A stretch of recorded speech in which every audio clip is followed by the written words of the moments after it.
Another day, another pang negosyo recipe na naman mga mare ang isi-share ko sa inyo. Kaya naman for today's video, tara samahan nyo akong gumawa ng mango graham bar na pang negosyo. At una na nga natin gawin mga mare yung ating cream. So maglalagay po ako ng 2 pack ng all-purpose cream.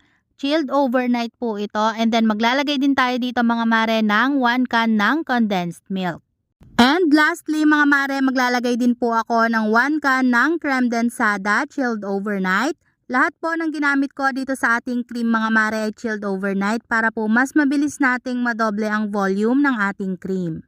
After po nating pagsama-samahin lahat ng ating mga ingredients, gagamit lang po tayo dito ng hand mixer. Ang gamit ko po dito, syempre yung ating Scarlett na hand mixer. At pinalitan ko lang yan mga mare ng wire whisk para po mas mapabilis talaga natin ang pagdoble ng volume ng ating cream.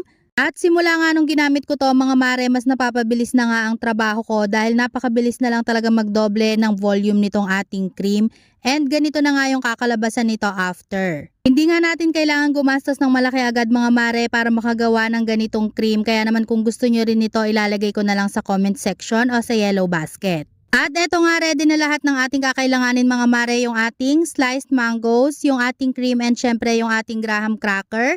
Para naman sa gagamitin kong lagayan o hulmahan ng ating graham bar, ito po yung gagamitin ko.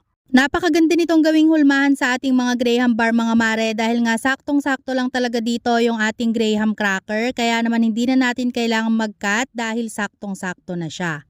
Bali, naglagay lang muna pala ako mga mare ng first layer ng ating graham cracker. After nyan mga mare, naglagay lang ako dito ng ating cream. At i-distribute lang po natin ng maayos yung ating cream and after nyan maglalagay na po tayo ng ating sliced mangoes. Piliin po natin yung matamis talaga na mangga mga mare para mas masarap yung kakalabasan ng ating graham bar.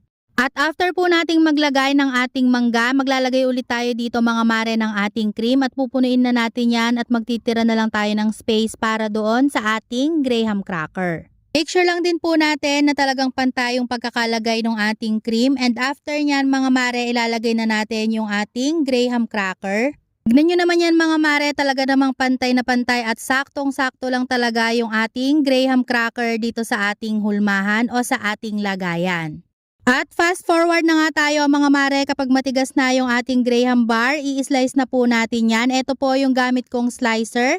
Napakaganda nito mga mare at hindi rin masakit sa kamay. And gumagamit din pala ako dito ng ganitong lagayan mga mare para naman mas presentable at mas malinis tignan yung ating mga graham bar. At isa pa sa nagustuhan ko dito mga mare, transparent na at kitang-kita talaga kung anong flavor ng ating graham bars. At sa packaging naman mga mare, ito nga po yung